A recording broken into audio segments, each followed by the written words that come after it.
مرد ہی کا ہو، پردہ ضرور ہوتا تھا، لیکن آج مسلمانوں کے دروازوں سے پردے ہٹے، اس کے بعد مسلم عورتوں کے چہروں سے نقاب ہٹے، اور پھر ماں کو دیکھ کر کے بیٹیوں نے اپنے سروں سے اوڑھنیاں اتار دی، دوپٹے اتار دیے۔ پھر کیا ہوا؟ آپ دیکھیے پوری دنیا کے اندر کیا حشر ہو رہا ہے، کیا انجام ہو رہا ہے۔ مائیں جب بگڑتی ہیں، خدا کی قسم بیٹیوں میں سب سے پہلے بگاڑ آتا ہے۔ ماں اگر نمازی ہے، بیٹی بھی نمازی بنے گی۔ ماں اگر تہجد گزار ہے، بیٹی بھی تہجد گزار بنے گی۔ ماں اگر قرآن کریم کی تلاوت کرنے والی ہے، بیٹی بھی قرآن کریم کی تلاوت کرے گی۔ اور اگر ماں پکچر دیکھتی ہے، بیٹی بھی پکچر دیکھے گی۔ ماں اگر ڈرامے دیکھتی ہے، سیریل دیکھتی ہے، بیٹی بھی ڈرامے دیکھے گی، سیریل دیکھے گی۔ ارے ایک زمانہ ایسا تھا کہ مسلمان عورتوں کو اسلامی تاریخ کے بہت سارے واقعات معلوم ہوتے تھے۔ رات کو جب وہ سوتی تھی، اپنے بچوں کو اپنے پاس لٹا کر کے صحابہ کرام کی سیرت اور ان کی زندگی کے اہم واقعات سنایا کرتی تھی۔ حضور پرنور صلی اللہ علیہ وسلم کی سیرت مبارک، آپ کی مبارک زندگی کے اہم پہلو اور معروف و مشہور واقعات بچوں کو سنایا کرتی تھی۔ لیکن دوستو، آج ہمارے کلچر سے، ہمارے سماج سے، ہمارے معاشرے سے، ہماری سوسائٹی سے وہ ساری تہذیب غائب ہو چکی ہے۔ آج تو اول تو ہمارے پاس اولاد کے سنبھالنے کے لیے، اس کی تربیت کے لیے، عقائد کی درستگی کے لیے، ایمان کی حفاظت کے لیے وقت نہیں۔ اگر تھوڑا وقت ملتا بھی ہے تو وہ بھی لغو اور بیکار قسم کی باتوں میں گزر جاتا ہے۔ پہلے اللہ والوں کی باتیں، اولیاء کی داستانیں سنائی جاتی تھی، اور اب تو کتا بلی سور جادوگروں کی باتیں، بھوت پریت کی باتیں، جنات و شیطان کی باتیں ہم اپنے بچوں کو سناتے ہیں۔ بہت بڑا فرق ہو گیا ہے، بہت بڑا فرق ہو گیا ہے۔ کہنے کو تو ہم آج بھی مسلمان ہیں، اور ایک اس دور کے بھی مسلمان تھے، اس دور کے بھی مسلمان تھے۔ اذان تو پہلے بھی ہو رہی تھی، آج بھی اذان ہو رہی ہے، لیکن روح بلالی ہماری ان اذانوں میں نہیں ہے۔ نام حضور اکرم صلی اللہ علیہ وسلم پہلے بھی رکھے ہیں، اور وہی نام آج ہم اپنے بچوں کے بھی رکھتے ہیں، لیکن ایمان کی وہ چنگاری، ایمان کی وہ حلاوت، ایمان کی وہ مٹھاس، ایمان کی وہ لذت، ایمان کا وہ مزہ اور ایمان کا وہ ذائقہ ہم میں نہیں ہے۔ باتیں صرف یہی ہے، اس کی وجہ صرف یہی ہے کہ ساری کی ساری باتیں، ساری کی ساری تقریریں ہمارے حلق تک ہے، قلب تک نہیں۔ مفاد پرستی، مطلب پرستی، جہاں پروفٹ دکھتا ہے، نفع دکھتا ہے، ایمان کو ایک جگہ رکھ دیا جاتا ہے۔ نفع دکھتا ہے، پروفٹ دکھتا ہے، ہمارا فائدہ دکھتا ہے، اسلام کو بالائے طاق رکھ دیا جاتا ہے۔ پیسہ آئے کہیں سے بھی آئے، حرام و حلال کی تمیز مل چکی ہے۔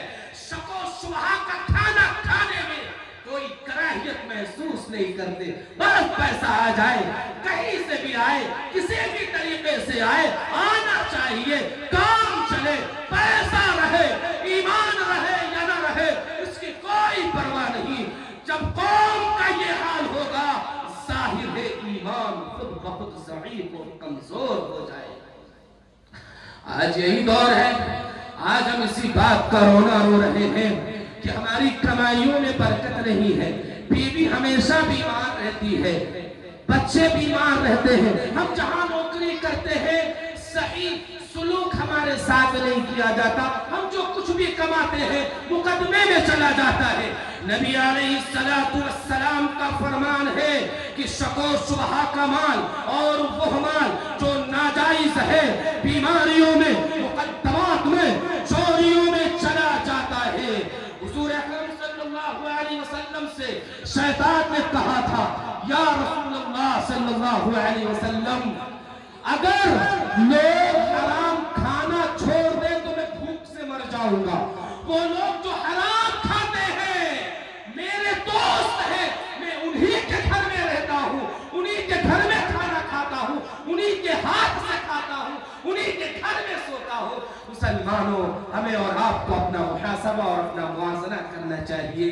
کلوا واشربوا کلوا من طیبات ما رزقناکم واشکروا للہ, کہ تم کھاؤ اور پیو اللہ کے پاک اور حلال رزق میں سے اور اللہ کا شکر ادا کرو. معلوم ہوا حلال کمانا, حلال کھانا عبادت ہے. جو آدمی حلال کمانے کے لیے مشقت اٹھاتا ہے اللہ تبارک و تعالی اس بندے پر رحم فرماتے ہیں. اللہ کے نبی صلی اللہ علیہ وسلم کا ارشاد ہے کہ جو بندہ اپنے اہل و عیال کے لیے, اپنے بال بچوں کے لیے حلال کمانے کے لیے مشقت اٹھاتا ہے, تکلیفیں اٹھاتا ہے, اللہ تبارک و تعالی اس بندے کو پسند کرتے ہیں. اور جو اپنی مکاری سے, عیاری سے, شیطان کے بتائے ہوئے راستوں سے کماتا ہے, اللہ تبارک و تعالی اس بندے کو پسند نہیں کرتے. عند اللہ وہ شخص مبغوض ہے, ناپسندیدہ ہے. آج صبح سے شام تک ہم اپنی زندگی کا جائزہ لیں اور اپنے حالات پر غور کریں. اگر ہماری زندگی میں قرآن نہیں میرے یارو, قرآنی تعلیمات پر عمل نہیں ہے تو یاد رکھو پھر ہمیں زندہ رہنے کا کوئی فائدہ نہیں ہے. مسلمان کا قرآن سے وابستہ ہونا لازم اور ضروری ہے. لیکن ہائے افسوس آج ہم نے قرآن کریم کو صرف برکت کے طور پر گھروں کے اندر رکھ رکھا ہے, اور یا کوئی بچہ بیمار ہو جائے کوئی سورت پڑھ کر کے ہم دم کر دیتے ہیں. اسی بے رغبتی کو, اسی بے تعلقی کو شاعر نے کہا ہے کہ تاقوں میں سجایا جاتا ہوں,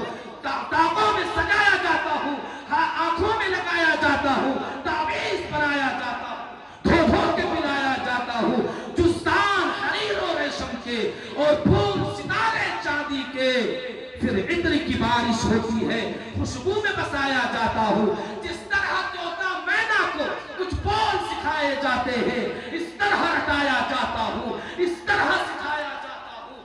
جب قول و قسم لینے کے لیے تکرار کی نوبت آتی ہے پھر میری ضرورت پڑتی ہے, ہاتھوں میں اٹھایا جاتا ہوں. دل سوز سے خالی رہتے ہیں, آنکھیں ہیں کہ نم ہوتی نہیں, کہنے کو تو ہر جلسہ میں پڑھ کے سنایا جاتا ہوں. یہ محبت ہونی چاہیے. کیا قرآن سے یہی عقیدت ہونی چاہیے؟ میرے بھائیوں اور دوستوں اور بزرگوں, یاد رکھو آخر میں 2 منٹ کے اندر اپنی بات کو ختم کر دوں گا. ہمارے اساتذہ کرام اسٹیج پر رونق افروز ہے, انہی سے یاد کیا ہوا سبق سنانے آیا ہوں.